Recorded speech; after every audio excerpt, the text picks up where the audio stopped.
Welcome to the 17th episode of the Grand Cosmic Story. Are the mighty dinosaurs that roamed 70 million years back on our planet still with us in the form of birds? Did the fish that left the sea to become land animals return to the water again to become the great whale, hearing the water's beckoning call? Are you curious about the world around you? Do you wonder what else is out there beyond our world? Dr. Latha Christie, a scientist and an author, will take you on a journey through the universe. Join her in exploring the universe through her web series, The Grand Cosmic Story. Stay tuned to find out what today's episode is all about.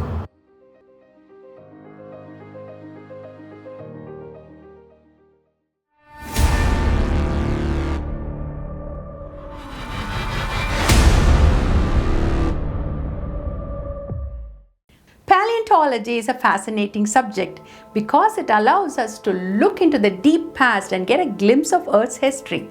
Especially the period of dinosaurs is exciting to many of us all over the world.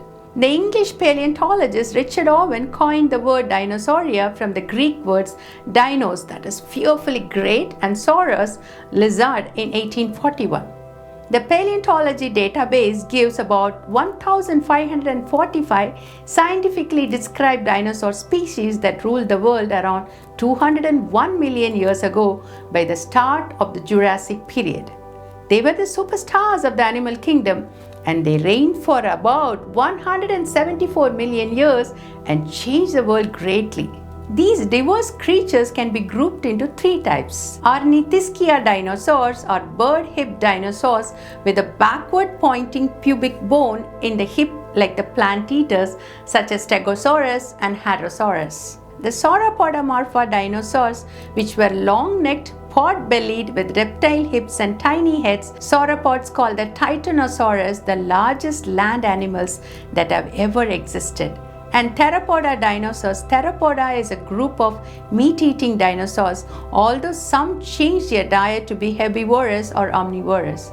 Theropods include Tyrannosaurus rex and Velociraptors. These dinosaurs first appeared in the Triassic Period around 251.9 million to 201.3 million years ago and roamed the supercontinent of Pangaea. During the late Triassic and the Jurassic period, the Pangean supercontinent began to split. Volcanoes erupted along the cracks of the supercontinent, causing global warming and mass extinction.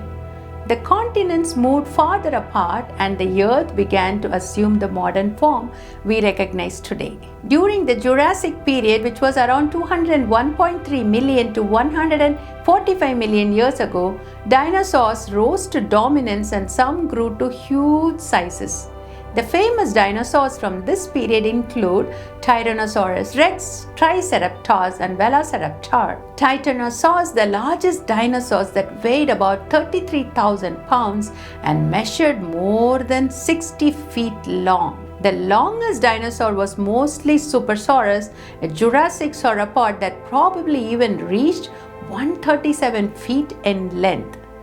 The tallest dinosaur is likely Giraffatitan, a 40-foot tall sauropod dinosaur from the late Jurassic about 150 million years ago, which lived in the present Tanzania. After reigning for 174 million years, one day the reign of dinosaurs suddenly came to an end with a Cretaceous Tertiary Extinction event when a 6-mile wide asteroid collided with Earth with incredible force, leaving an impact crater more than 110 miles in diameter in the Yucatan Peninsula of what is now Mexico.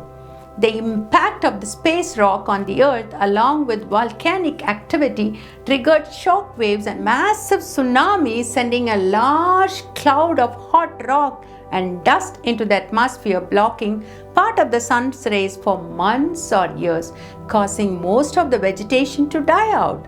Most of the herbivores died due to the loss of vegetation, eventually causing the death of the carnivores that ate the herbivores. This heat blast, along with a rain of hot dust, would have caused forest fires, killing animals too large to find shelter. While smaller animals would have got shelter underground in caves This caused the extinction of the dinosaurs. What happened to these extinct dinosaurs? Are they still with us in the form of birds?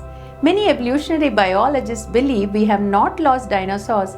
They evolved into birds and are still with us now. However, a few scientists have sharply debated the evolution of birds from dinosaurs or the dinosaurian origin of birds due to the following reasons. Number 1. Fossil records show that there was a big bang in the appearance of birds around 65 million years ago, just 10 million years after the extinction of dinosaurs. Evolutionary biologists are challenged by the short time available for bird evolution and their spectacular diversity with more than 10,000 species of birds. Studies reveal many differences in the genomes of birds compared to animals and reptiles on the molecular level. Around 274 protein-coding genes are present in humans and lizards but absent in bird genomes. Number 3. Transitional fossils. Darwin's theory proposed that there will be many transitional forms as species change from one form to another. Suppose there is a transition down through time from one group of species to another, a transitional fossil would be one that exhibits traits common to both an ancestral group and its derived descendant group. Let us assume that there is one group of species called A that has changed to species B, which gave rise to species C, which in turn finally emerged as species D. Any fossils of species B and C are called transitional fossils. According to the theory of evolution, the transition need not happen to all A's. It can happen to a particular group among species A, for example, to members that live in a specific geographic area, and so A can end up existing along with D. Rather than being halfway between one group of organisms and another, a transitional form must lie morphologically between the ancestral and descendant groups. However, after 160 years of Darwin's theory, convincing examples of such transitional forms are very rare and few. When archaeologists unearthed the fossils of Archaeopteryx, biologists thought that this might be the transitional form between dinosaurs and modern birds. The fossil had feathers, teeth, claws, and a bony tail, so they believed that this could be the sort of creature that Darwin's theory of evolution by natural selection predicted. However, Archaeopteryx specimens are extremely rare, and until recently, only 11 specimens were known to science, all found in a small area north of Munich in Germany. In most of the specimens, there were no feathers. The skull was dislocated with bone loss along the vertebral column.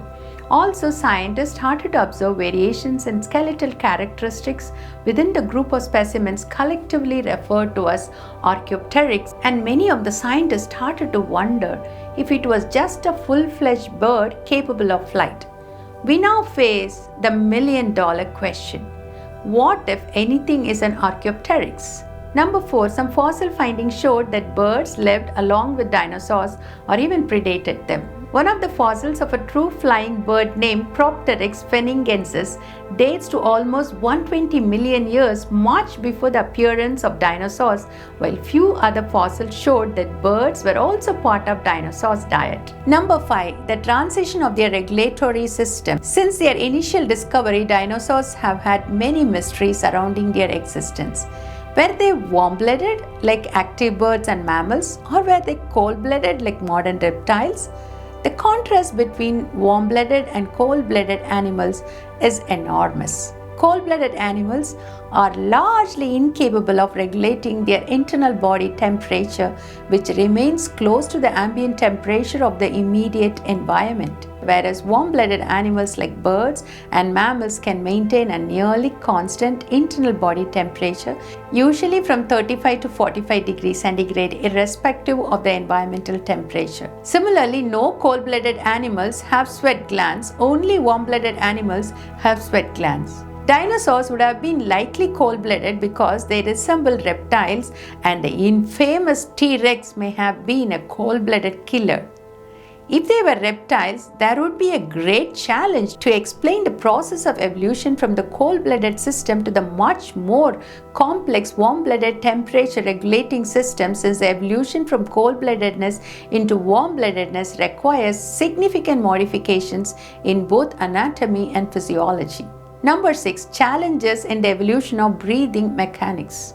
Birds' lungs are designed to meet the high metabolic needs of flight, with a set of 9 interconnecting flexible air sacs that allow one-way airflow through their lungs. They are unique in that the air flows in only one direction rather than in and out as in other vertebrates. Dinosaurs, like reptiles and mammals, have lungs that breathe in and out in 2 directions. The evolutionary pathway from two-way breathing to one-way airflow takes a pretty long time, and it is impossible in the time span available. Evolution of feather is one of the most challenging issues related to bird evolution. Feathers are complex design structures required for flight and are today found only on birds. Birds are custom designed for flight. One of the critical components of flight is their feathers. The feather is a marvel of natural engineering. Though nearly weightless, it has strength. Bird feathers are one of the most beautifully designed structures in the world, and very few human art masterpieces can compare with them in the harmony of colors, liveliness, and softness. Feathers not only enable birds to fly but also give the bird much needed protection against adverse weather, especially cold air and water. The evolution of feathers is a miracle in such a short time available. That is why there is little agreement about the evolution of birds even among evolutionary biologists. The next big topic of debate is the evolution of whales. Just like us, whales are mammals. They have lungs and they are warm-blooded. Their offspring develops in the mother's wombs, are nourished by the placenta during pregnancy, and are nursed after birth. But unlike us, they are extraordinarily well adapted to life in the water. The first whales appeared 50 million years ago, well after the extinction of the dinosaurs, but well before the appearance of the first humans. Many evolutionary biologists believe that though hippos are the closest living relatives of whales, they are not the ancestors of whales. Their ancestors could be some land animal called Pachycetus that had long skulls and large teeth. The fossil remains of the bones of Pachycetus were found in Pakistan in 1983. Though Pachycetus doesn't look like a whale, its skull, particularly the inner ear region, is surrounded by a bony wall that resembles a living whale. Though only 1 or 2 features are common, biologists believe that the fossils might have captured a crucial point when the animals were undergoing an astounding physiological transition, when their nostrils might have evolved into blowholes at the top of the whale's head. The body might have lost its fur, hind limbs would have disappeared, and front limbs would have transformed into fins. And then slowly a horizontal powerful propeller of tail might have attached itself to the vertebral column. However, so many morphological changes should have occurred in a geological instant lasting just 8 million years, which is a very short time for the evolutionary steps from land animals to whale. Also, it should have been a strange decision for a mammal to crawl back into the sea. Evolutionary biologists also point to vestigial organs as evidence that it was not done purposefully by a designer but happened by chance through naturalistic evolution. The pelvic bones in whales seem redundant as they do not need them for locomotion, and they wondered, why would a whale which lacks lower limbs and doesn't need pelvic bones to move have pelvic bones that are homologous to creatures that need pelvic bones to move? The pelvic bones of whales, the coccyx at the end of vertebral column in humans, and the eyes of blind fishes like cave fishes that are not being used are interpreted as evidence for evolution.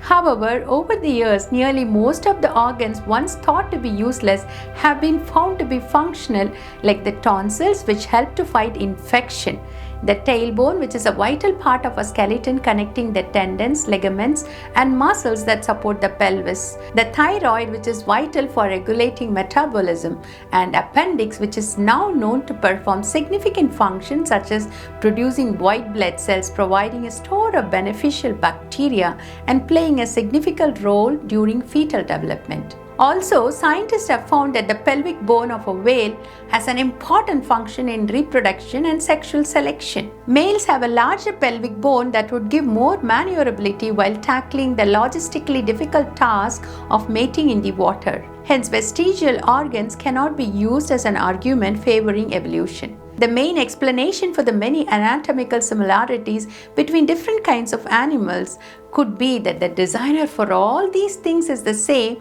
and he could have used a common design. The Bible clearly tells us that God created birds and other animals according to their kinds. God made the wild animals according to their kind, the livestock according to their kind, and all the creatures that move along the ground according to their kind, and God saw that it was good. Then God said, "Let the earth bring forth the living creature according to its kind, cattle and creeping things, and beast of the earth, each according to its kind." And it was so. And God made the beast of the earth according to its kind, cattle according to its kind, and everything that creeps on the earth according to its kind. And God saw that it was good. That's all for today. See you again in the next episode to find out if you evolved from ape-like ancestors.